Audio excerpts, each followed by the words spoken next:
Welcome to Bigfoot Adventures. Have you ever had a Bigfoot sighting?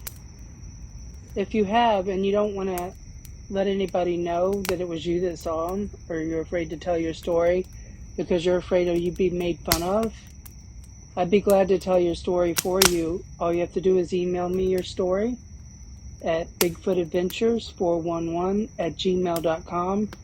Let me know what you want me to say, what you don't want me to say, and I can put your story out there so other people can hear about it without you being identified.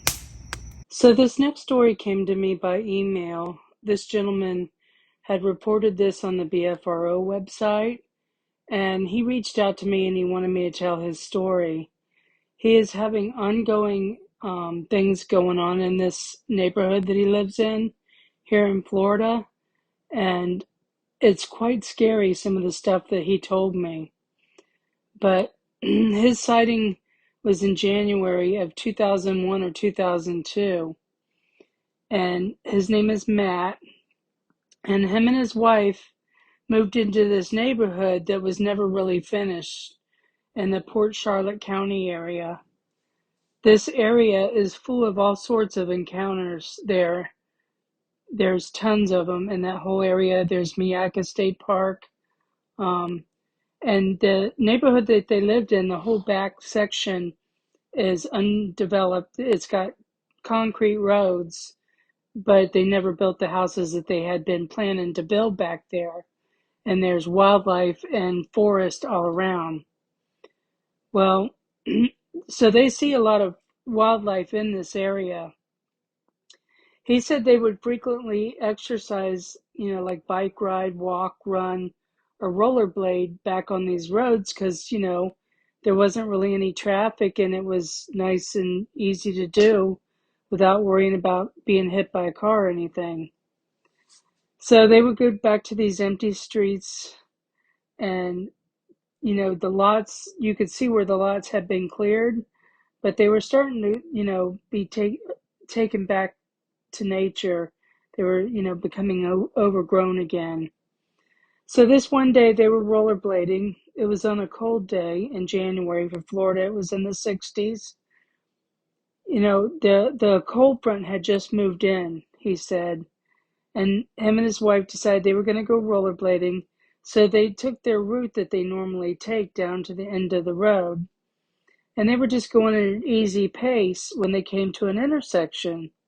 They stopped at the intersection when they observed what they thought was a really, really big dog on all four legs about 20 feet away from the intersection. He said he looked at it and did not give it much thought.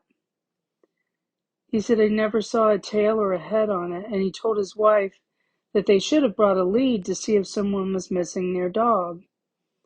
So they moved towards it when its head rose up and started staring at them. It stared right at them.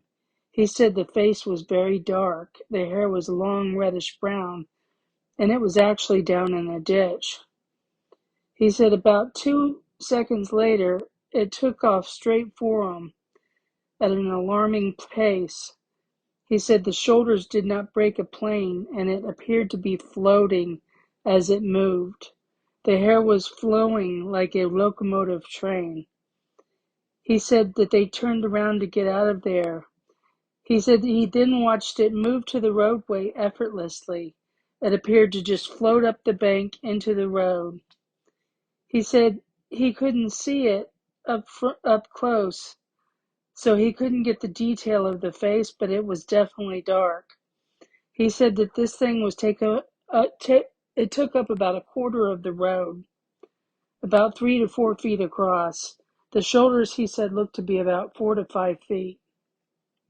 He said the animal drifted off into the woods at an area that looked like an opening into the woods. He did not know what it was. He thought it was a dog, or at first, or maybe a large exotic cat or a bear. But he ruled them all out due to the unbelievable speed it moved. The size of it and the locomotive process this animal executed, he just had to rule it all out. He said it just appeared to float The whole thing lasted about 20 seconds. I still get chills thinking about it, he said. And when I pass that area, I really get chills. He did not go back in that area for at least 6 months.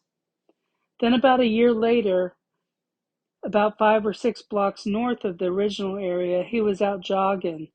He noticed a large, dark red blood stain in the roadway. He said this blood stain in the roadway was about 18 inches wide. There was a dead animal smell lingering in the area. He looked around and found a domestic dog that looked like an Irish wolfhound that was mangled and hidden in the bushes along the wood line, close to where the blood was. It was horribly mangled, he said. So he continued jogging down the road when he started hearing unusual chattering. It was an unknown language he had never heard, with different high-pitched sounds. He was told to listen to the Sierra sounds by a BFRO expert. He did, and it sounded identical. While I was talking to Matt on the phone, Matt told me that he feels like that they followed him home sometimes, and his house is right backed up to the woods.